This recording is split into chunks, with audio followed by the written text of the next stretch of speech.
Corona के कहर से दुनिया के कई देश बुरी तरह से प्रभावित हुए हैं। इस बीमारी के चलते लाखों लोगों को अपनी जान से हाथ धोना पड़ा। वहीं मृतकों के परिजनों ने जैसे तैसे अंतिम संस्कार तो कर दिया, लेकिन हिंदू मान्यताओं के अनुसार अंतिम संस्कार करने के बाद पिंड दान करना जरूरी होता है, वरना आत्मा को मोक्ष नहीं मिलता। कोरोना के खौफ के चलते अंतिम संस्कार के बाद परिवार वाले आज तक अस्थियां लेने नहीं आए हैं। ऐसे में अब सवाल ये उठता है कि इन मृत लोगों का जब पिंड दान ही नहीं हुआ तो मान्यताओं के अनुसार इनको मुक्ति कैसे मिलेगी। ये परेशानी इतनी पड़ रही थी कि बस पूछो बस कि क्या 2 जने आते थे जलाने के लिए परिवार का, बस हो जला जो लोग चले जाते, दूसरी बार आए नहीं वो छोड़ने के लिए, राख समेटने के लिए।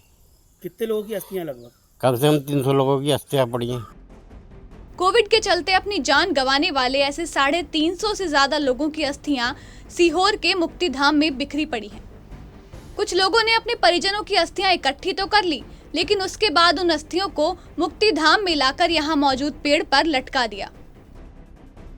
पिछले 2 सालों में कोरोना के कहर से जान गंवाने वालों की अस्थियों को मुक्तिधाम के कर्मी घनश्याम चौहान ने एक जगह इकट्ठा किया। तकरीबन 50 से ज्यादा लोगों की अस्थियां अस्थि गृह में अब भी रखी हुई हैं। मुक्तिधाम में 350 से ज्यादा लोगों की अस्थियां अब भी ढेर के रूप में मुक्तिधाम में लावारिस हालत में बिखरी पड़ी हैं। के अनुसार धर्म में जो मान्यता है कि जो श्राद्ध पक्ष चालू हो रहे हैं, इसमें जो अपनी पितृ लोग रहते हैं या परिजन जिनकी मृत्यु हो जाती है, उनका तर्पण करवाना और गया में जाके पिंड दान करना बहुत अनिवार्य होता है, क्योंकि इनके बिना इनके जो ऊपर इनका परलोक है उसमें इनको शामिल नहीं किया जाता है, क्योंकि इनका तर्पण व मोक्ष को प्राप्ति के लिए इनका पिंडदान व अस्थियों का किसी पवित्र नदी में विसर्जन होना बहुत आवश्यक है। यदि परिजन के द्वारा ये कार्य नहीं किया गया है तो उस परिवार में पितृदोष की स्थिति निर्मित होती है, जिससे उस घर में रहने वाले लोगों को मानसिक आघात की स्थिति या घर में बीमारी, मृत्यु, लड़ाई झगड़े, विवाह ना होना, बच्चा ना होना, इस प्रकार की स्थितियाँ निर्मित होती हैं।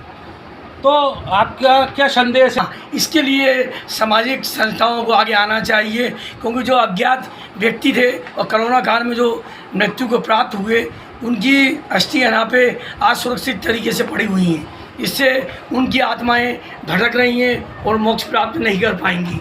इसके लिए सामाजिक संस्थाओं को इस सेवा कार्य करने के लिए आगे आना चाहिए और सब अस्थियों का संचय कर सामूहिक रूप से, अभी श्राद्ध पक्ष 20 तारीख से प्रारंभ हो रहे हैं, इनमें किसी पवित्र नदी में ले जाकर विधि विधान से इनका तर्पण करवाना चाहिए। कोरोना महामारी ने लोगों की जिंदगियों पर तो ग्रहण लगाया ही, लेकिन इस महामारी में मरने के बाद भी लोगों को सम्मान नहीं मिला। उन लोगों के अवशेष अब भी एक सम्मानजनक विदाई की तलाश में हैं।